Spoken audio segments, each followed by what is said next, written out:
First off, right off the bat, like when they asked Andy Reid about his defensive coordinator, what did Andy Reid say? Hey, man, I don't answer those questions. I don't talk about firing and hiring people. I'm going to evaluate. And the next day he fired Bob Sutton, okay? They got done with their season and asked their head coach about his coaching staff and said, hey, we're good, man. Everything is good here.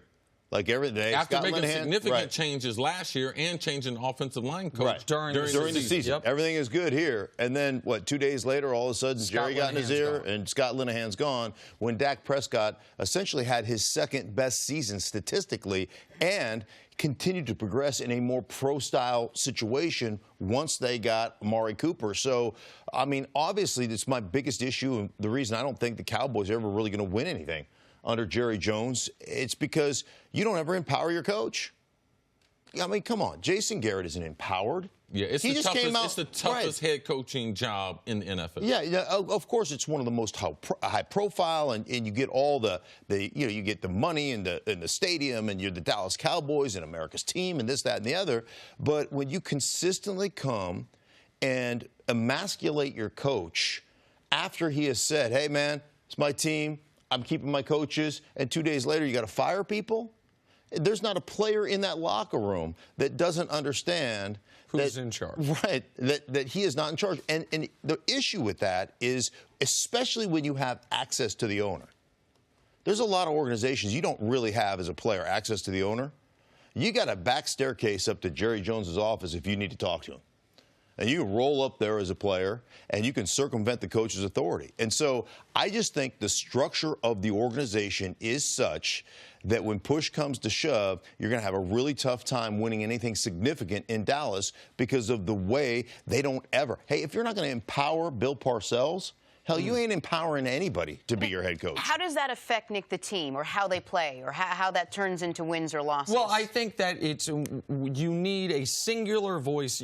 I shouldn't say you need. It's best to have a singular voice within an organization, whether that is the owner, the team president, the coach. Very rarely have I seen it be successful where it's the owner. I can't think of an instance where the owner was the singular team voice.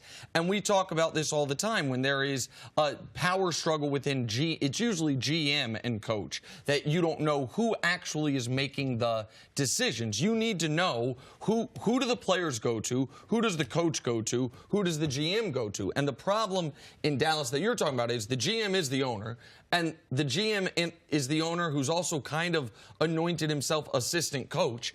And so, which is one of the reasons we hear about his commentary about the X's and O's of football in his radio interviews, that some of which make sense, some of which don't. And we run sound bites from the owner more than the head coach. Absolutely. Here is my bigger issue, though, with Dallas and what they've done since the end of the season, because I thought they might move on from Scott Linehan despite what Jason Garrett had said. Nobody knows if John Kitten is going to do a good job. John Kitten has had 3 high school jobs, was going to coach in a different league. So anyone that's saying, I know he's going to do great or do terrible, is making it up. Kellen Moore, additionally, has been a quarterback coach for a year. We don't know. But it's very unlikely to me that the very best people for Dak Prescott also happen to be 2 people who are former Dallas Cowboy backup quarterbacks. It's just unlikely to me that the best person, it's like when a guy gives a company to his son, or his daughter, is the best person in the whole world to be the CEO really one of your kids, or is it just someone who you know and feel comfortable with? Is the best person for the Dallas Cowboys someone, like Jerry's talking about, in the building, or that we have comfort with because they've been in the building before? Or if you are going to move on from Linehan, could you use a fresh voice, a fresh perspective, someone that hasn't been there? That, to me, is the concerning point, even though I am not going to be biased against John Kitten or Kellen Moore, because we haven't seen what they can and can't do at this level. Well, one thing I'll say about football right now, football is changing. And it's very, very diverse in what they're trying to do, how they're trying to attack. They're looking at high school football, looking at college football. And for me, having 2 people that have played in the NFL, John Kitten, I know more than Kellen Moore, and I respect what his football IQ is. But, man, we got people coming from nowhere. I mean, Belichick, if he gets someone from Belichick got his son coaching the secondary. Now, how in the hell he know about defensive backs? So there's a lot of coaches out there, how they get there and how they're equipped. I'm not going to be the person to sit on television and be like, oh, this guy is good and this guy's not going to be good. But when you've played in the NFL, and we've seen that in the last couple of years with Frank Wright and Doug Peterson, they didn't have to play at a high level. But they've been around the NFL. They know things. They know how the game is won, how the ball can be advanced down the field. Those type of things I respect. Kellen Moore, he don't got no great talent. That little raggedy little left arm that he's got, he'd have to be smart to play any time in the NFL. John Kitna is a self-made football player. I covered him when he was in NFL Europe. Yep. So he would have to know a hell of a lot of football to be able to make it to be a starting quarterback in the NFL. So what I believe Dallas needed was every once in a while, man, you just need a fresh makeover.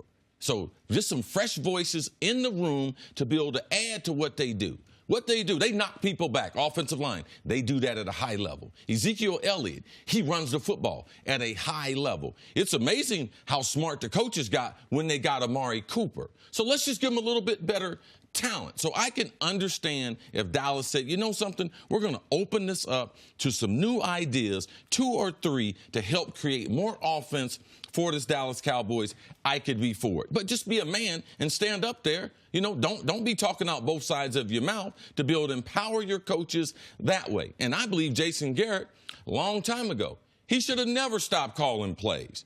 Man, if I make my money, man, you ain't going to never be able to stop me from calling plays. Look at Andy Reid. Eric Bieniemy, yeah, he's getting some interviews and everything. But when the Chiefs call a play, Big Red, Andy Reid is calling that play. So if they're going to have some fresh ideas in Dallas, I can understand that. But it becomes a thing about respect and continuity. Look at the teams we have here, how much continuity they have on their staff. So that's what the Dallas Cowboys, I believe, need. My one concern from hiring within is, do you have a voice that will say, no, ain't doing that. You can forget that garbage. We ain't doing that. And I don't know that they have that on their staff, and I don't know that anybody's been empowered to do that. And you have got to, any great team I've been around, we have had coaches. I mean, my offensive line coach, I have seen my offensive line coach call out my head coach in the hallway in meetings and dog cussing. I mean, going after each other.